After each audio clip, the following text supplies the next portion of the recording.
So that's what it looks like from up here. Thank you, Ed. I'm actually 6'2", but that's just my IQ. And good morning, everyone. I want to thank Ellen and Monty and the rest of the Austin MUFON organization for being such wonderful hosts for my husband and me. And this is our first time to participate in a MUFON conference, so you're making a very good impression. I am very pleased to be able to speak with you today, especially as the first speaker, because after this I can really relax and enjoy the rest of the conference. The topic of my presentation is the alien-human abduction agenda, and I think it's such an important one I'm ready just to jump right in, but I think there are a few of you who may wonder who I am and why I'm up here, so perhaps I ought to introduce myself. I'm an abductee, and I use that term because I have been forcibly taken and controlled by non-human entities, which makes this an alien abductee situation. Now, some of you may know about the experiences my family and I have endured. I've recorded those in Into the Fringe, which Berkeley published in 1992. And it focuses most intensely on the period from 1987 through 1990, when we were forced to become consciously aware of the alien encounters that we've been having ever since childhood. And it also relates much of what we learned about earlier encounters through a lengthy investigation in conjunction with the researcher Barbara Barthlick. But I did have a life before Fringe that was very happy, very fulfilling, and I think reasonably normal considering the fact that I came of age in the 1960s and the hippie generation. I do have a provocative little theory about the relationship of the hippie generation to the abduction phenomena, but I think that's going to have to wait for another presentation. In my 20s, I traveled around the world, and yes, I did it with a backpack. I married, I had a son, and I managed to earn a couple of degrees along the way. I got a bachelor's in English from California State University in Sacramento. And I received and I know this sounds a little strange, but I received a master's in American Studies from the University in Nottingham, England. They have a different view. It was a very unusual course. In my 30s, I settled down a little bit more, and I continued to raise my son. I also managed to earn a PhD in English while teaching college for 12 years. My son is now grown.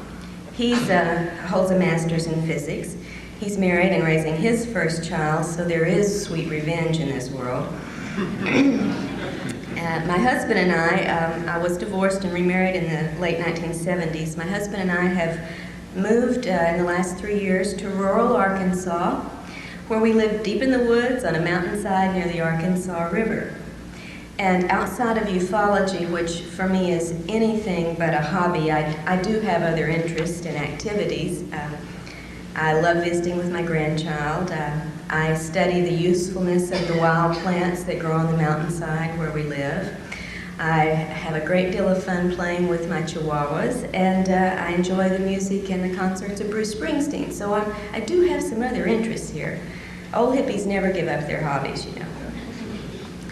I quit teaching college in 1991, and since then have devoted, as was mentioned earlier, all of my efforts to abduction research, beginning first in conjunction with Barbara Barthlick when I was in Texas, looking into reports in the Texas-Oklahoma area, and then later independently, researching cases around the country. My most recent work is reported in the new book, Taken, that was referred to also earlier, that was published this past April by Keltworks.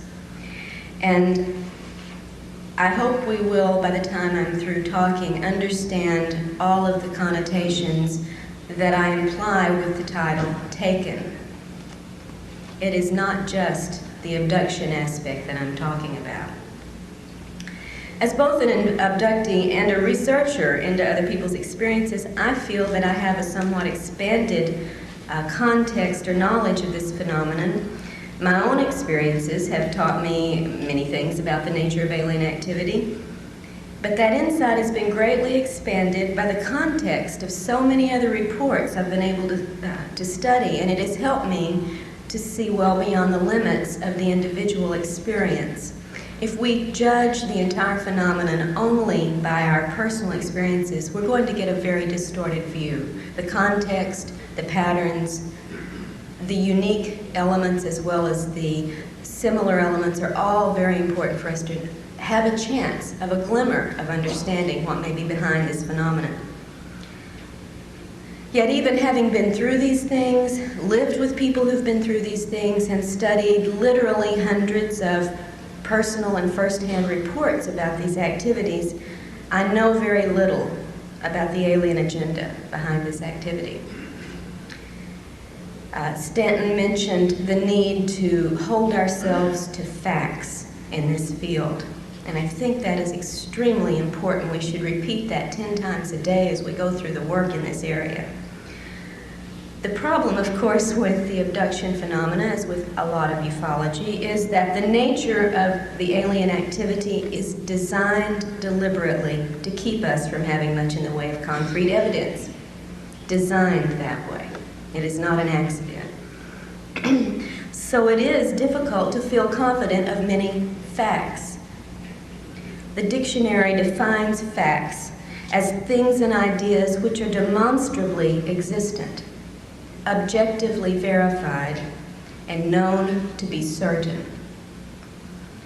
And at this point, given everything I've learned internally and from external evidence, there are so very few things I'm willing to call facts. The list is very short.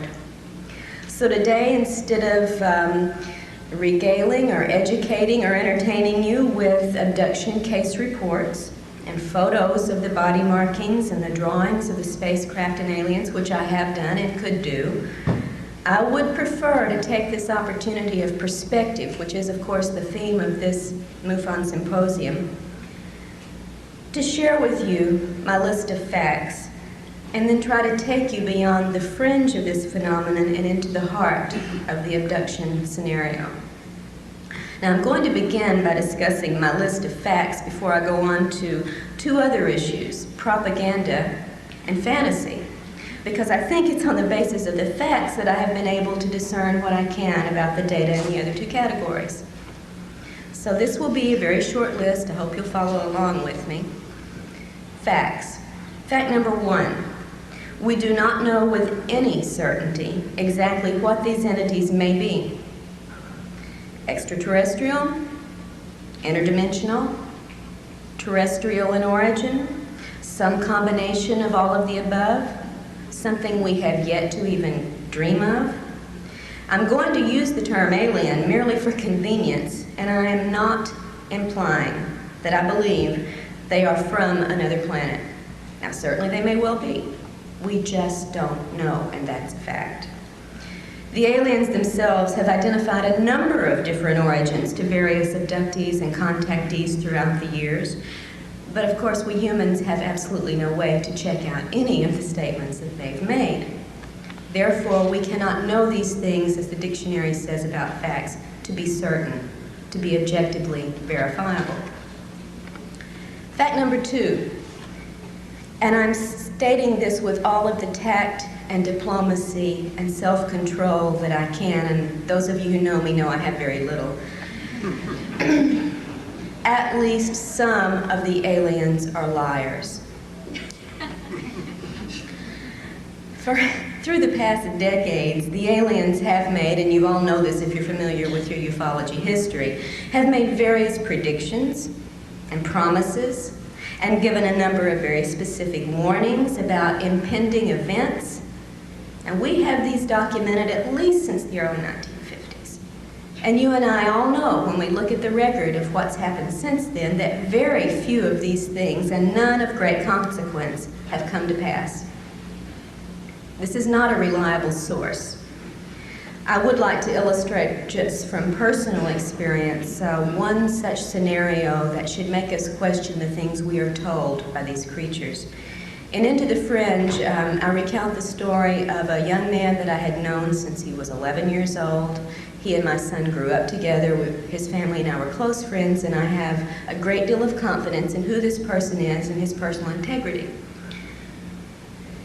He went through an intense series of encounters and abductions, as we all were doing in this particular group during 1987 and 88 and 89.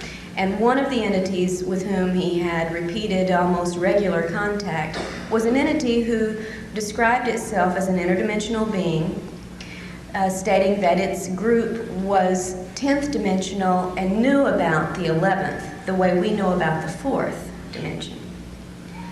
This entity would appear in various physical guises during its encounters with James. Sometimes it would be a nebulous form, sometimes it would be a human-looking woman, but sometimes only her head, sometimes her head and her hands if there was something she wanted to show him. So it varied. At one point in an extraordinary weekend of events, which are recorded in detail in Fringe, James was compelled to go out of state to a particular area. He was at his grandparents' house and was abducted in the middle of the night and taken to a hill a few miles from there where this woman materialized in full form this time. All the body parts were there. At that time, she told him that within 5 years of that date, he and a few other people, including us and several others in the area, would be activated to perform our jobs, our tasks.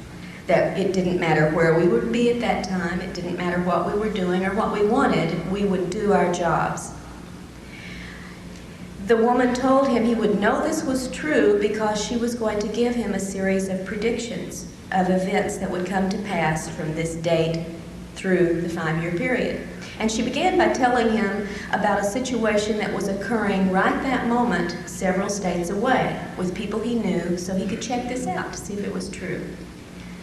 He certainly did. We all checked it out, and it was exactly true. What the woman had told him going on in the other states actually had happened, was verifiable. Of course, this made of James a believer. James was a valedictorian in a private prestigious school. He had a career ahead of him where the sky literally could have been the limit. But the woman had told him in 5 years, you will be turned on to do your job. It doesn't matter what you're doing or where you are. And you will know this is true by the things that occur. The first thing made such an impression that she was telling the truth that James's life was put completely on hold. He dropped out of college, he gave up his plans for a career, his personal relationships became irrelevant, and he thought, I've only got 5 years, I should party, I'll make enough delivering pizza on a part-time basis that I can do the things I need to do before they take me over. Of course, none of the rest of the events occurred, but his life was effectively altered to his detriment by the lies that he had been led to believe. And you know, the best way to get someone to believe a lie is to sandwich it between a few truths, which is what, of course, the woman did. The 5 years, by the way, ended in August of 1993, and we're all still doing what we want, where we want, and we're not doing our alien jobs. The aliens have given a number of stories to people throughout the years about who they are, where they're from. And we have a list, if you compile this, and at one point I think I tried to, a list of planet origins for these beings that include everything from the planet Lanacane to Banlon. They also have given us a variety of explanations as to why they're here and why they perform certain procedures. Often, however, these explanations are contradictory. And without going into a great deal of detail, I will point out just one example. I report on this in the book Taken. Several people, abductees, that I have personally worked with, have been shown cloned bodies aboard craft or in facilities. And we'll talk a little bit more about the details of these in a moment. Just for purposes of the deception and the lying capability, I will use this little story. Pat, who's one of the cases in my book, was shown a copy of her body that was in storage with a number of other human bodies. She was told it was for the resurrection. And if you know your Bibles, you know when the resurrection comes, we will all get new bodies. Pat was raised in a very simple Christian fundamentalist background. The aliens, throughout their encounters with Pat and her family, had used the religious symbolism to to bond with the family and to instill confidence in them. They'd even had Jesus beam into the room at one point when the Greys were abducting the grandmother and say, "It's okay, they're with me." Pat was told that this body, this cloned copy, would be her new body for the resurrection, and this was extremely moving and religious for this woman. However, another woman, also reported on in the book, was shown a copy of her new body in an entirely different scenario, of course, and was told, in fact, if she didn't cooperate with the agenda the aliens had picked out for her, she could be replaced with that body and nobody'd ever notice the difference. And in a third case, we actually had that occur on a temporary basis. A woman was abducted on her way to work and shown on a viewing screen her clone going to work in her place, and nobody knew the difference. So, are these bodies for the resurrection, blessed by God Himself, or are they threatened potential replacements? Aliens didn't get their stories quite straight in those cases. Fact number 3. In encounters, the human's perceptions are controlled, as are the human's conscious memories. Now, you already are very familiar, probably from the work of Hopkins and Jacobs and others, with the concept of screen memories, especially at the onset or at the conclusion of an abduction event, right? Someone may see a strange owl instead of the ET, or a little gray rabbit by the side of the car instead of an ET, or a beautiful deer, whatever. We're familiar with these screen events. What we may not be familiar with is the fact that the screen techniques go well beyond such temporary uses in the phenomenon. And we'll talk about that a little more later also. We're talking about control in fact number 3. It's also a fact that the perception of pain can be controlled and is controlled during these encounters with the particular abductees, as are feelings of physical pleasure, often sexual pleasure. And, of course, the human's emotions are also controlled during these encounters. The fact is, you are in control of these creatures during every encounter, to some degree, more or less, normally more. Fact number 4, false memories can overlay and disguise the actual events of an encounter. And even with regressive hypnosis, the abductee may recall false scenarios. I'm not talking false memory syndrome as so much has been ballyhooed lately in the press. That's not what I'm talking about. The abductee can recall false scenarios, even under regressive hypnosis, unless some effective method is used in the hypnotic process to help the abductee bypass implanted illusions.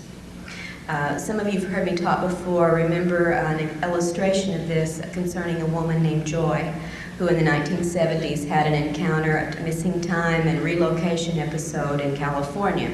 Was driving in one town, 2 hours later she's in another town, has no idea how she's gotten there. She's crying, she's in hysterics, and she feels totally abandoned and betrayed. 20 years later, when additional incidents occurred and finally compelled Joy to seek out some help to find out what was going on in her life, one of the events that she looked at under hypnosis was this 2 hours of missing time in the early 70s. She recalled in the initial stage that she was taken aboard a craft and brought by a regal and awe-inspiring figure who looked like the king and had on the robe and was very much in charge, into a room much like this, stood before a podium much like this, gazed out into an audience of wonderful smiling little grays, not at all like this, thank God, and was given a book and told to read this book to the audience. She looked at the book, and it had blue symbols or figures on it that she had never seen, and she said, "I can't read this. I don't know what these symbols mean." And she was told, just put your hand over each symbol. You'll receive the impression and then recite what you received to the audience. So Joy did this, and she would touch each symbol, and as she did, she would mentally receive a very warm, uplifting, wonderful spiritual message, which she would then recite to her audience. And she went through doing this, said the response she got was one of such love, such overwhelming acceptance. She was really awestruck by the experience. When the therapist, the hypnotist asked her to move forward, there was a jump, a gap in her story, and suddenly she's back in the car, crying, hysterical, and feeling very abandoned and betrayed. Now, as you know, that doesn't match up. There's a discrepancy between the emotional state she was in the car and this wonderful, awe-inspiring spiritual experience she had recalled. I think you'll agree they don't match up. The hypnotist noticed this, noticed the gap, and asked Joy to first program her mental computer to perceive only the truth. And second, to back up to maybe 5 or 10 minutes before she was in the car. When she did, Joy found herself in an extraordinarily different situation. She wasn't reading a book to a loving and warm audience. She was naked, suspended in a beam or tube of light, being poked and prodded by a group of aliens who were using her much as a biological chart to explain, as we might to students, this is what this part does, this is what that is. And then she was put on a table, tilted at an angle, and was forced to endure some sexual intrusions. At this point, Joy, who could not move or talk, was mentally screaming to God and to Jesus, with whom she had very great faith, to help her, to save her, to make this stop. And when it didn't, and when she went through this for an extended period of time before being returned to her car, Joy came back a changed person. Abandoned and betrayed, she felt, by her God. Although she had no conscious memory of this event immediately upon her return, it changed everything in her life for 20 years. Her religion, her sexual orientation, everything about the woman. But without having the programming and help under hypnosis to see past illusion and perceive only the truth, Joy would have been one of those persons telling you how wonderful it was to be with the great alien brothers. She would have never known why the trauma and the after effects she carried for 20 years existed. Fact number 4 on my list is fact number 5. Given all that I've said so far, it is effectively a fact that abductees like myself and so many of you, while we report our experiences honestly and sincerely, we are really reporting alien-controlled information to the research community. As abductees, our situation is this: we can see the aliens, but we can't believe them. And we can't believe what we see them do. And I know this from personal experience as well as from a number of other investigated situations with very honest, very sincere people who are telling you, just as I have told and others have told you, what we honestly perceived as happening. We're being honest, but the illusions and false memories and distortions and controlled perceptions and emotions and responses that we had do not accurately reflect always what we really went through. Fact number 6, there's a serious element of human involvement in the abduction phenomenon, in addition, of course, to the very real alien participation. You all know, of course, about many abductees, reports of being monitored, harassed by human agents of some sort, cases of phone intervention, mail intervention, helicopter surveillance, etc. And I wish I had an hour just to talk about the human side of this phenomenon, which of course I don't. Now, in Into the Fringe, for instance, I did report about my husband's abduction and interrogation and threats by the military group in 1988. Similar, at the time, I had never heard of such a thing, and I found it even more disturbing than the alien encounters. Similar reports, though, have been made by a number of other abductees, some of whom I'm sure you're familiar with, such as Leah Haley's case, Alicia Davison in California, and some of you may be surprised to know Debbie Jordan. And part of her experiences reported a very similar human abduction and interrogation. It just never quite made it into print for some reason.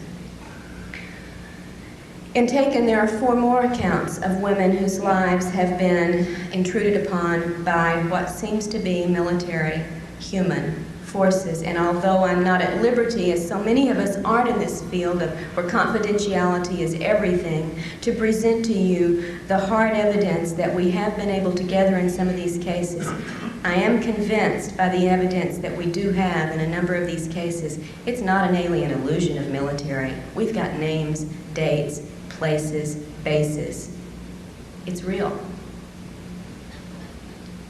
Fact number 7. Whatever else it may be, the abduction agenda involves quite physical aims and procedures that tend to belie the idea of a primarily spiritual motivation on the alien's part. And much of what we see in these procedures goes well beyond the alleged aim of a crossbreeding program. If you think the aliens are only interested in making hybrid babies, then I invite you to figure out what these following procedures have to do with the process. First, you're aware of the various types of implants into numerous areas of the body, into the brain, through the ear, into the neck, into the spine, into the legs, the hips, and even in one man's fairly notable case, into the penis. Some of these implants have been seen on X-ray, CAT scan, and MRI. Some of them never show up. Some have been physically recovered. But so far as I'm aware today, and I do invite those who may know better to please correct me on this, whatever analysis has been performed on these objects has not given us any sensational new information. We still don't have any proof of what these things do in our bodies. What about the insertion of wires and tubes into abductees in the chest, in the kidneys, the ovaries, the wrists, the knees, and the feet, as well as the taking of human body fluids and the injection of unknown substances into the body in various locations? What about the brain operations, which in the statistics that I've been able to look at in a very general way without running them through the computer, seem to turn up as often, almost as often at least, as the reported taking of sperm and ova? In the cases reported, the individuals who've undergone or think they've undergone, because you always have to have that in the back of your mind, give an illusion, who have undergone these experiences use almost identical terms in reporting what has happened to them. I felt like my head was opened up and my brain was taken out. What about the deliberate pain experiments meant to produce levels of pain in the abductees, apparently for the measurement, study, or pleasure of the aliens who are observing them? I reported on one of these with James in Into the Fringe. He was put through an extraordinarily torturous and traumatic experience, having holes drilled in a row through the top of his head. He received an apology for this. Sorry, but we had to do it. But no explanation for why he had to do it. And most people are not given an explanation. What about the other bizarre tests and procedures that are reported time and time again? Abductees immersed in water or some liquid in which they're then forced to breathe the liquid. I think Hopkins and Jacobs have made this fairly well known to you. They now include it as one of the standard procedures. What does this have to do with crossbreeding? Are being forced to eat or drink unknown substances that then produce a variety of after effects on the abductees. Angie, reported on and taken, was given a bitter red liquid to drink, passed out immediately, and came to in a very passive, hypnotic state in which she then went through an interrogation with a number of people. Ted Rice, another case that I've been working on for a couple of years, as a child was given a pill to eat or swallow that then produced on the 10-year-old boy the effects of an aphrodisiac. What about being forced to engage in a variety of sexual, not reproductive, but sexual situations with alien beings, with human-looking figures, and with other abductees? Frequently, the alien sexual activities are reported to be carried out by reptoid-looking beings, but not always. We've got reports of gray sex, hybrid sex, and Nordic sex, among others.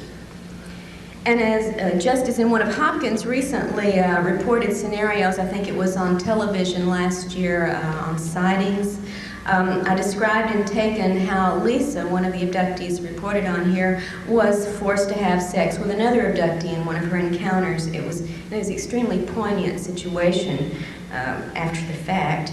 The man told her, apologized to her, told her how sorry he was that he was being forced to do this to her. He said, "They've been taking me since childhood. I don't know how to stop it." And he gave her his full name. That's all he had in his control to do. What about the cloning? I mentioned this earlier.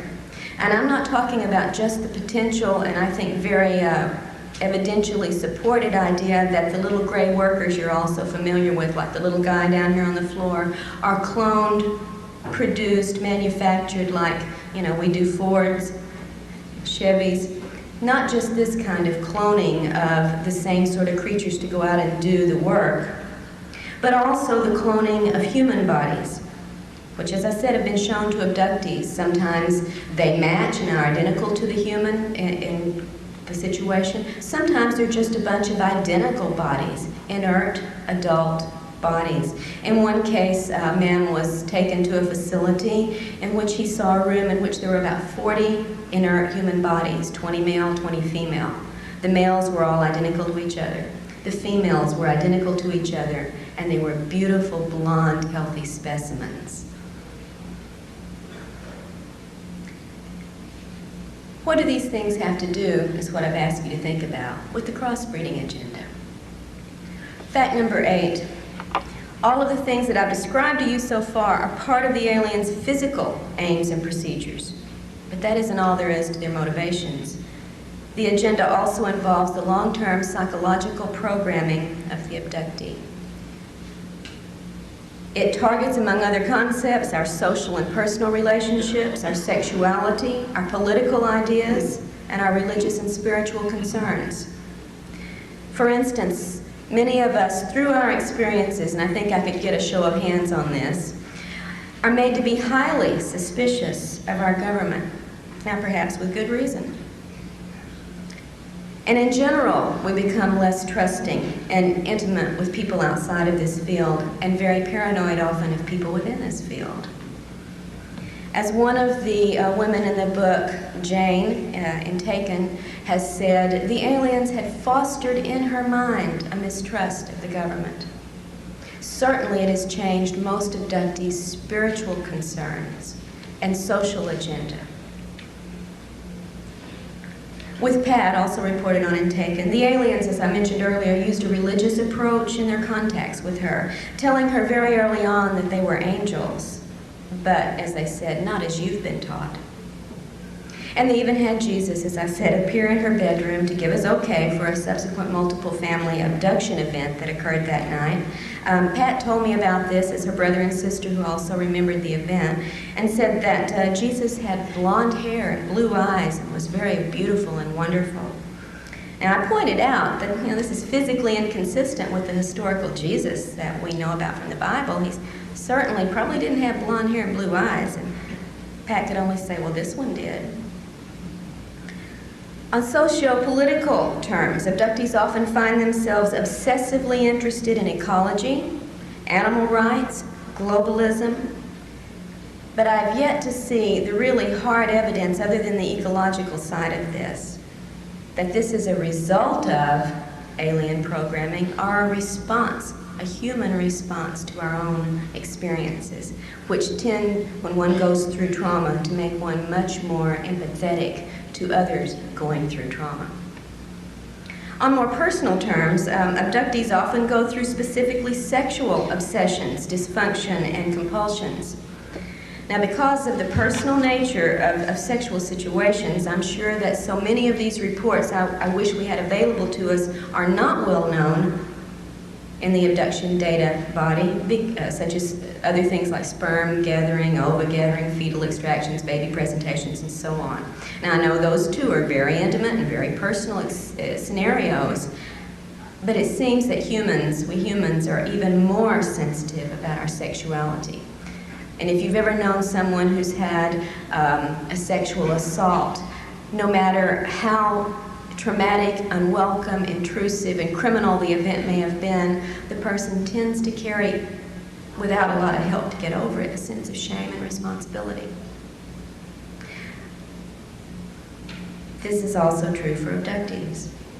In private, although these reports are not often made public, in private, abductees have reported not only straightforward sexual encounters during abductions, as I mentioned earlier, but also the aftermath of such encounters on their lives. You might be surprised, and again you might not be, to know how many abductees report obsessions or compulsive masturbation after their experiences that they do not have control over. Overwhelming sexual appetites. Conversely, the loss of all sexual appetite or the fear of sex, as well as sexual obsessions with people the abductees normally would never be attracted to. Fact number 9. With their advanced technology, the aliens can create virtual reality scenarios that are usually absolutely real to the perceptions of the targeted abductee.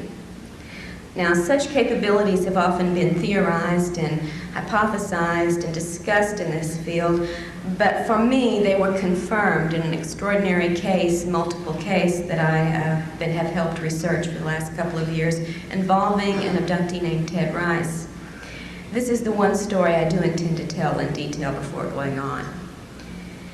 In the early 1990s, Ted was in Florida visiting an old friend named Marie, and she had also invited a third friend, a woman named Frances, as a house guest.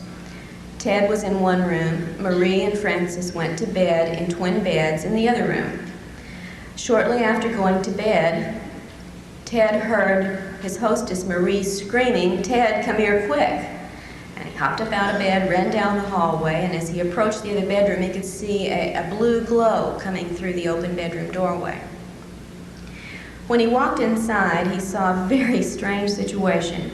His host, Marie, was pinned as far away, up against the wall, as far away from the bed area as she could, staring fixed at one of the twin beds in which Frances was still lying. The bed was surrounded by a large, spherical, blue energy field of some sort through which little lights seemed to dart and move. Frances was raised in a slightly raised position just as she had been starting to sit up in the bed and had been paralyzed in that position. Ted and Marie yelled at her, "Are you in pain? Can we help you? What's wrong?" She could barely hear them, and when she did answer them, they could barely hear her, and this is in a small bedroom. She, for several minutes, they observed, was carrying on a conversation with the ceiling. And then a few minutes later, she was carrying on a conversation with the foot of her bed. A few more minutes passed, and the sphere of electrical energy disappeared, and Frances was able to move again. When she sat up, she told them what she had been experiencing. It had begun, she said, hearing the sound of a helicopter low over the house, and in fact she had turned to her hostess, Marie, and said, "What's a helicopter doing over the house this low, this time of night?" Marie said, "What helicopter? I don't hear anything. You're dreaming. Go back to sleep." Frances said, "No, don't you hear that helicopter?" At that point, she had started to sit up. That's when the blue sphere of energy had coalesced around the bed. Frances told them after this was over that it had seemed as if the ceiling dissolved or disappeared, and I've heard this over and over and over again, and she could see through the ceiling up to the trees above the house where there was a strange craft. She had thought it was a copter when she heard the sound, but as she looked up, it was not like any copter she had ever seen. And within this were two alien creatures, which she described in physical detail, with which she carried on a conversation for several minutes. And then, she said, they came out of the craft and beamed down to the foot of the bed. Didn't you see them? And where she carried on another few minutes of conversation. When the sphere disappeared, so did the aliens, so did the invisible ceiling, and so did the strange craft. Frances had not been able to see the blue sphere of light around the bed. All she had seen was a craft, heard noises, had a conversation with two alien entities. Marie and Ted, who were outside of this field watching this, saw and heard only the blue sphere.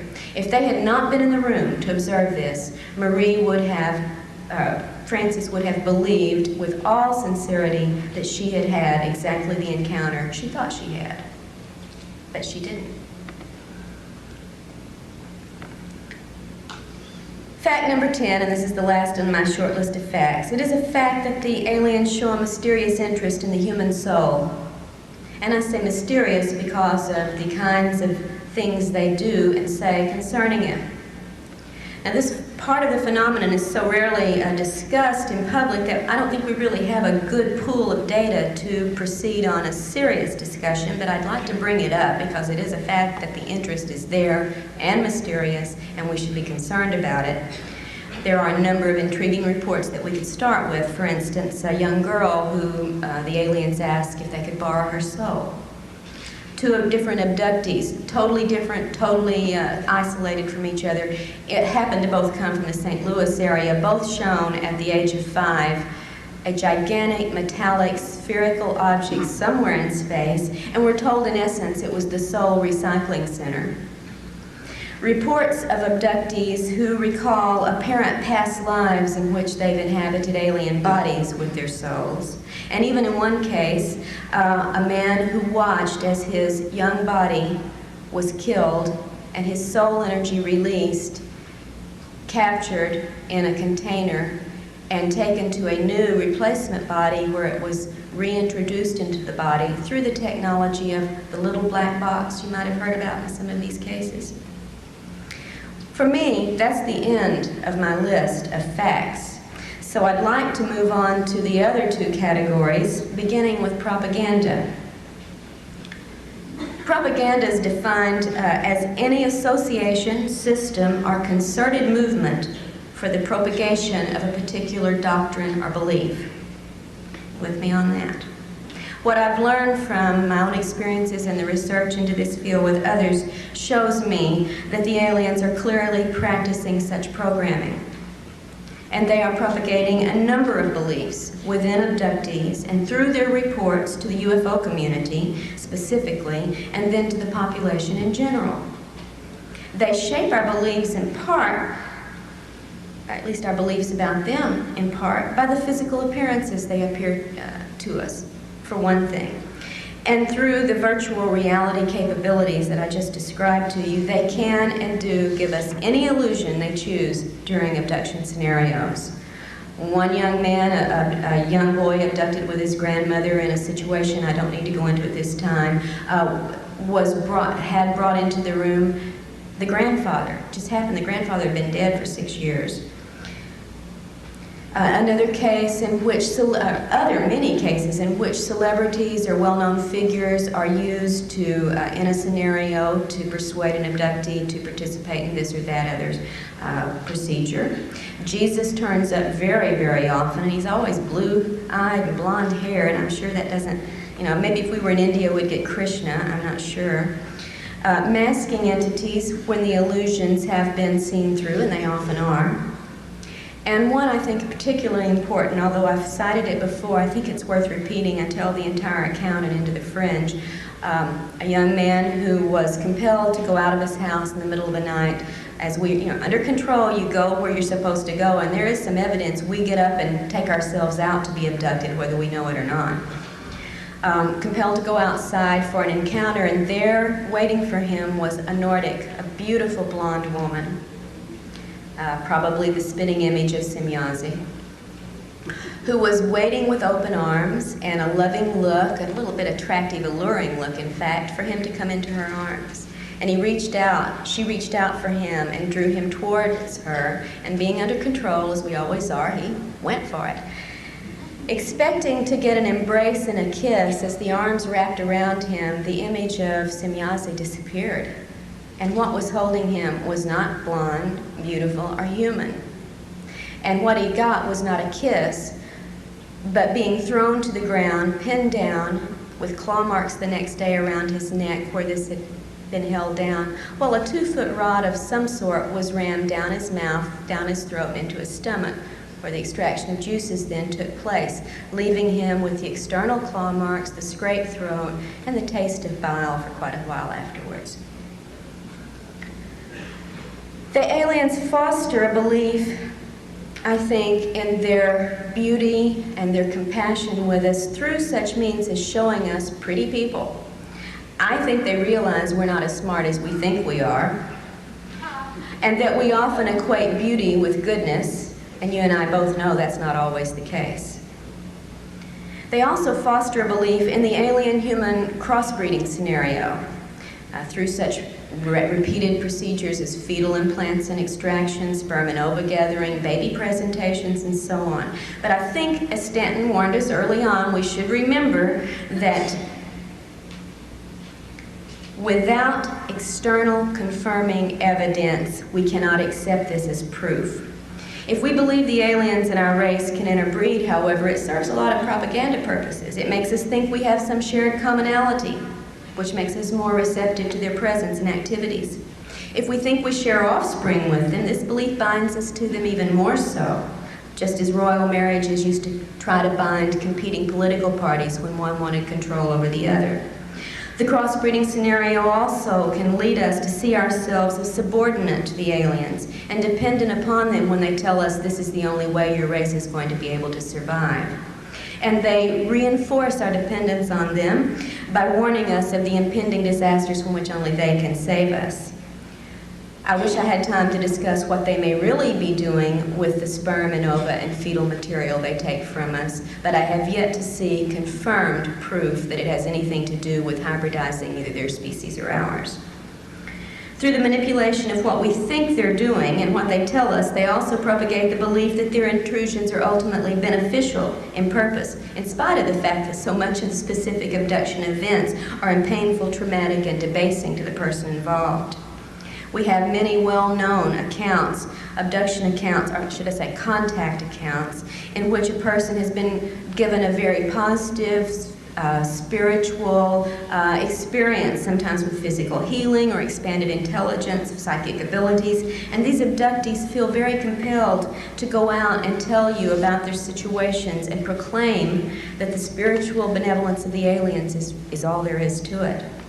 And such reports can almost make you forget about the numerous other reports in which abductees experience great pain, suffering during their abductions, as well as severe, sometimes even fatal physical after effects and emotional distress afterwards. Some apologists for the aliens call such problems unfortunate but unavoidable, as if they were privy to the do's and don'ts of the alien conduct. But if inflicting pain or permanent damage can be controlled and avoided in certain cases, we can have and do have the right to ask, why is it not extended to all abductees, which it certainly is not. Just real quickly, one case I reported in Taken, Beth, a Puerto Rican woman, abducted in the late 1970s along with some of her children and her husband, went through a series of very strange physical and spiritual events during this abduction. Afterwards, suffered with a persistent, weeks-long rash that no one could explain, severe nausea for days afterwards, headaches, blinding headaches, severe hair loss, and such damage to her eyes that she developed cataracts, and she was a very young woman. This called for surgery, of course, to remove the cataracts, and the surgeon found evidence that she had had previous eye surgery, which she, of course, had never had. We have reports over and over of diseases, distress, sometimes fatal situations following immediately upon abductions, as well as the wonderful healing cases that are out there. They do exist, but if they exist for one, why do they not exist for all? And I think we need to ask that. Propaganda techniques also include perpetrating good cop, bad cop situations, or good alien, bad alien situations. You know how many accounts tell of painful, traumatic events taking place during an abduction, and then they stop when the good alien enters, the friendly one, the protector who makes it all better and takes away the pain. Binds us to them. We've got a helper. Reminds me of what goes on in some of the abduction and hostage situations we've been familiar with over the years. These things tend to instill in the abductee a sense of awe, a sense of fear, a sense of vulnerability, and in a very, very strange way, a sense of bonding and identification through that protector alien figure, making us subordinate and vulnerable in our relations with them. The aliens start early in the abductee's life to instill notions that the abductee somehow belongs to the aliens, is alien property, sometimes telling children, as they told me, that they are their parents, that the human parents are not the real parents, that we are their possession. Aliens say they have the right to do the things they do to us. They never show us, however, the warrant for that right. They foster our belief in the crossbreeding agenda. And if all we had to go on was the data related to this, that would be a very acceptable theory, but I hope I've made clear to you by what I've presented heretofore, that's certainly not all there is to the phenomenon. In a handful of cases, well, I don't have time, we're coming to a limit here, abductees have even seen these wonderful hybrid fetuses that are supposedly going to either save their race or our race, depending on which alien you're talking to at the time, deliberately destroyed. In one case, blended up as we would do a milkshake, and when the woman, in great distress, protested this, was told in effect by the alien, "Don't get so excited, it wasn't really alive anyway, and don't worry, we won't waste any of the physical material." I wish I could go into a series of other reports along this line that bring block after block of evidence upon which to build the idea that we should not accept hybridizing and crossbreeding as the agenda. But again, time is of the essence. Programming also occurs with the sexual scenarios that are carried out, and again, without getting into the details, they are mostly reported by abductees to be invasive, unwelcome, and traumatic, having after effects on the sexuality of that person, sometimes for years afterwards. There are a lot of details we could discuss, maybe during question and answers we can. In general, alien propaganda seems designed to promote the superiority, the proprietary nature, and the benevolent status of the aliens, and the subordinate dependent position of humanity. To close, I'd like to talk very quickly about the issue of fantasy. Fantasy refers in some of its definitions to suppositions resting on no solid ground. And I think you can see already we've had alien fantasy perpetrated upon us in scenarios. I think more disturbing sometimes is the fact that there's come to be such a strong element of fantasy or fantastic thinking in the abduction research community, so that we've made the mistake of basing our theories and ideas and responses upon what is essentially alien-controlled reports from abductees that cannot be taken at face value, even by those of us who go through them. These have led to fantastic theories, those with no basis on solid evidence. And you and I have heard many of these statements made to the point where it's divided the community into a point where we now refer to camps of opinions, as if the soldiers on one side of the field are getting ready to take on the soldiers on the other. And this is not the way it should be.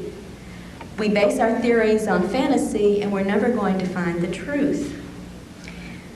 I wish I could end with this reply to one of the statements I consider fantasy-oriented. The aliens must be benevolent because they have the ability to conquer us, and they haven't invaded us. If they wanted to conquer us, they could.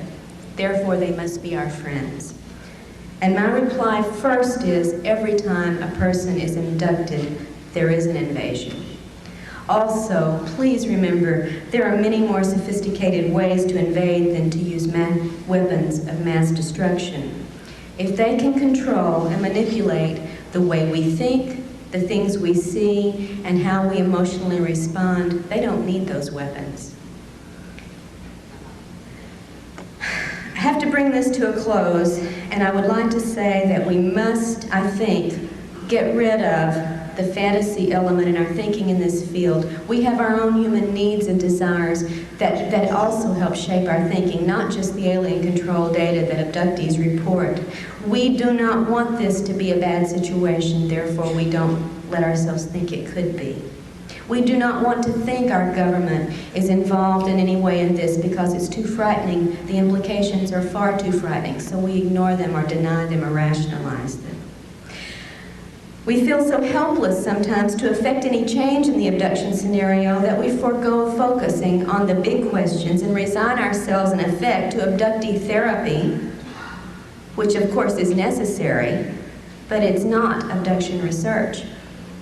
The point is not so much learning how to live with the situation as it is finding answers to the questions of who in truth these beings are, why they're here, what technology they possess that allows them to implant and control us, to clone our bodies, to harvest our energy and our physical material, and to find out what our government knows about this agenda and what it may be trying to do about it, and why part of that involves intimidating, surveilling, and even abducting abductees. And I think these are the ideas now on 25th year anniversary of MUFON, when we have to look forward to where ufology should go. In the field of abduction research, these are the areas that I would advocate we concentrate our energies, in spite of whatever wishes, fears, and prejudices we bring into this. There is no room for fantasy in our thinking about the potential consequences of the alien presence. Thank you.